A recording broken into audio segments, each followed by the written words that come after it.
अभी तुम इतनी बेवकूफ कैसे हो सकती हो? सरपंचनी को और डांटती तो वो और पैसे देती। बंसी, हम गरीब हैं, लेकिन हमारी भी इज्जत है। हम जरूरत से ज्यादा मांगेंगे तो वो दोबारा काम नहीं देगी। ठीक है, जो मिला है उसमें से मेरा भी हिस्सा तो दो। मैंने भी तो मदद की है। जरा हिसाब लगाओ, आधा नहीं तो 1/4 तो बनता ही है। चाचा, माँ ने खुद सिलाई की है, आपने क्या किया है? बंसी उसे घूरता है। शारदा भी बंसी को टालने की कोशिश करती है, लेकिन वह जिद पकड़ लेता है। अंत में विवाद इतना बढ़ जाता है कि बंसी शारदा को अपमानित शब्द कहता है और बिना हिस्सा लिए गुस्से में चला जाता है। अमन की आंखों में आंसू थे। उसे चाचा की लालच और क्रूरता पर गहरा टीस था। अगले दिन शारदा थोड़े पैसे अमन के लिए नए कपड़े लेने में लगाती है।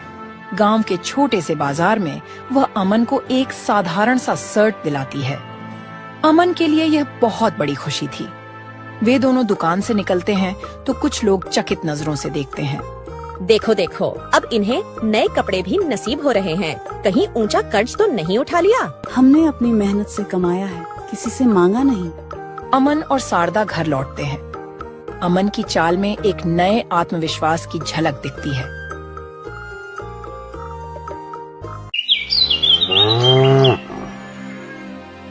कुछ ही दिन बाद चुनी हुई कमाई का अधिकांश हिस्सा खर्च हो जाता है।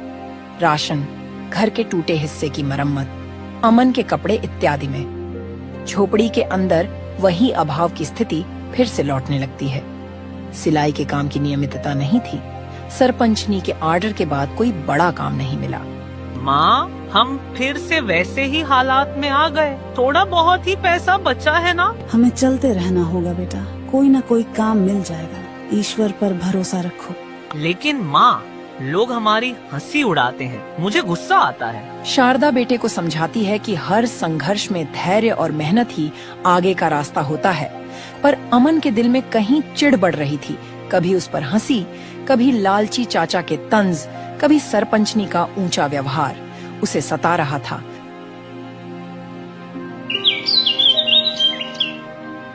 कुछ दिन बाद गर्मी का मौसम हो गया, लू चल रही थी। शारदा को बहुत तेज बुखार हो जाता है। वह झोपड़ी के भीतर खाट पर पड़ी रहती है। अमन उसे पानी पिलाता है, माथे पर गीला कपड़ा रखता है, लेकिन दवा के पैसे नहीं थे। पास के वैद्य से उधार इलाज करवाने की नौबत आ जाती है। माँ, तुझे ज्यादा तेज बुखार है, मैं वैद्य जी को बुला लाता हूँ। अरे बेटे, पैसे कहाँ है कि तू वैद्य जी को बुलाओगी, और मैं तुझे भी भूखा नहीं देख सकती। माँ, मैं बंसी चाचा के पास जाऊंगा, शायद वो हमारी मदद कर दें। शारदा कुछ नहीं कह पाती। उसकी हालत नाजुक हो गई थी। अमन बाहर निकलता है। मन में भीषण दुविधा थी कि क्या चाचा मदद करेंगे या अपने लालच में कुछ उल्टा सीधा कर बैठेंगे। बंसी के घर की चौखट पर अमन जाता है। चाचा, माँ बहुत बीमार है, वैद्य को बुलाना है, कुछ पैसे हो तो उधार दे दीजिए। अरे अमन, तुम्हारी हिम्मत कैसे हुआ उधार मांगने की? पिछली बार का मेरा उधार अभी तक नहीं दिया। तुम लोग बड़े एहसान फरामोश हो। चाचा, माँ की जान पर बन आई है, कृपया कुछ तो दे दो, नहीं तो मैं अनाथ हो जाऊंगा। माँ को बहुत जोर का बुखार है। ठीक है, देता हूँ, पर याद रखना, मैं जो कहूँगा वो तुम्हें करना होगा। अमन समझ नहीं पाता कि चाचा क्या चाल चल रहा है, लेकिन माँ की बीमारी के आगे वह मजबूर था। बंसी उसे कुछ पैसे देता है, पर उसकी नजर में वही लालच और नियंत्रण की चाह झलकती है। अमन किसी तरह वैद्य को घर लाता है। वैद्य माँ को काढ़ा, कुछ जड़ी बूटियां देता है। 2-3 दिन की देखभाल में शारदा की तबीयत धीरे धीरे संभलने लगती है। इस बीच अमन को रोजाना ताने भी मिलते हैं।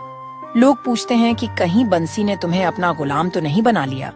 बेटा, तूने बंसी चाचा से उधार लिया, अब हम कैसे लौटाएंगे? माँ, मैं कोई छोटा मोटा काम ढूंढकर करूँगा और उनका पैसा चुका दूंगा, तुम चिंता मत करो। बेटा, तू तो बहुत छोटा है, तुझे कौन काम देगा? गरीबी इंसान को कितना बेबस बना देती है, फिर भी तुम्हारा हौसला देखकर मुझे जीने का सहारा मिलता है।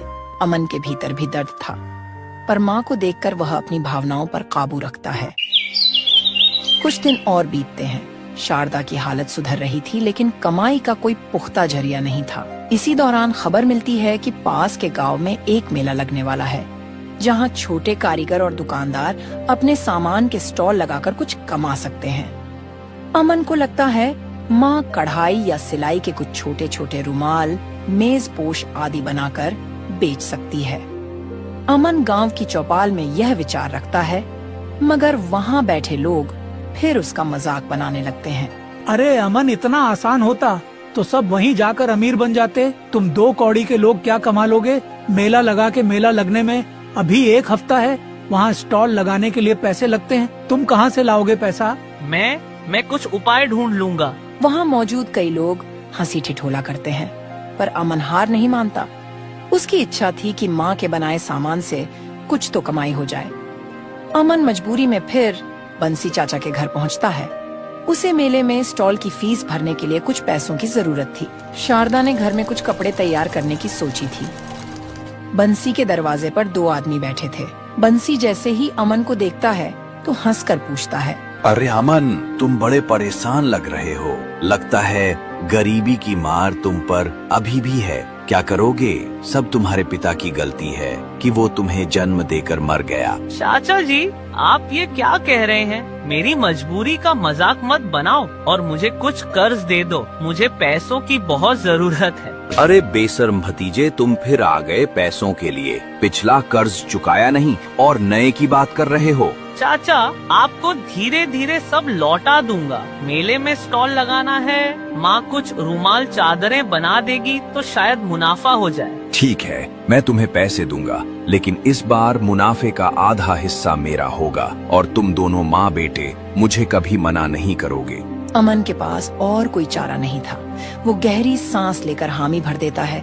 भीतर से एक टीस उठती है कि चाचा की लालच की कोई सीमा नहीं है, पर उसकी तमाम आशाएं उसी पैसे पर टिकी थीं। शारदा दिन रात मेहनत करके छोटे छोटे रुमाल, मेजपोश, तकियों के कवर वगैरह सिल रही थी। अमन भी किसी तरह साथ देता है। धागा काटना, कपड़े मोड़ना, गिनती करना। अगले दिन से पास वाले गांव से एक बैलगाड़ी किराए पर लेता है।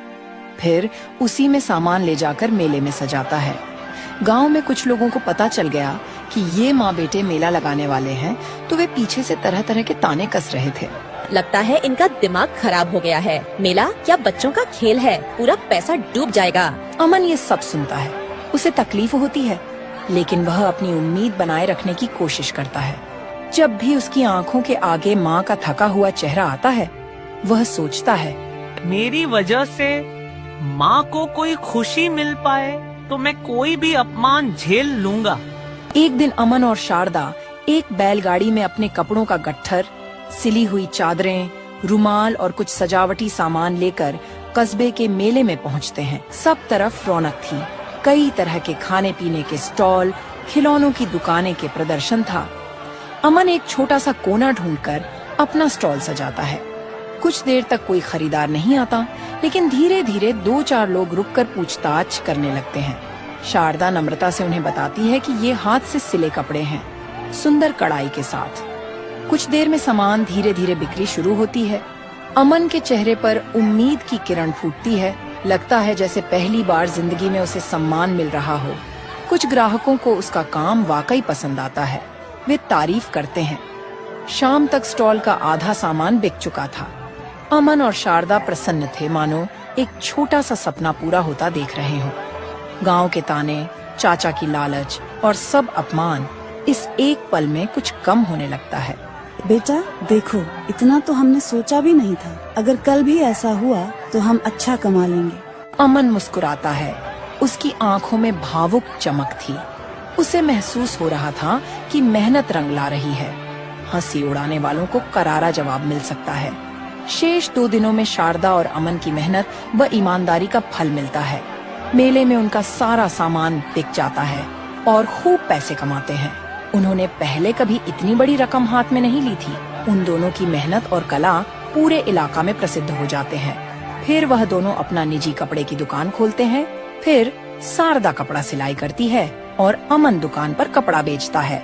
अब वह लोग कर्ज को चूकता करके अपना जीवन खुशी खुशी बिताने लगते हैं।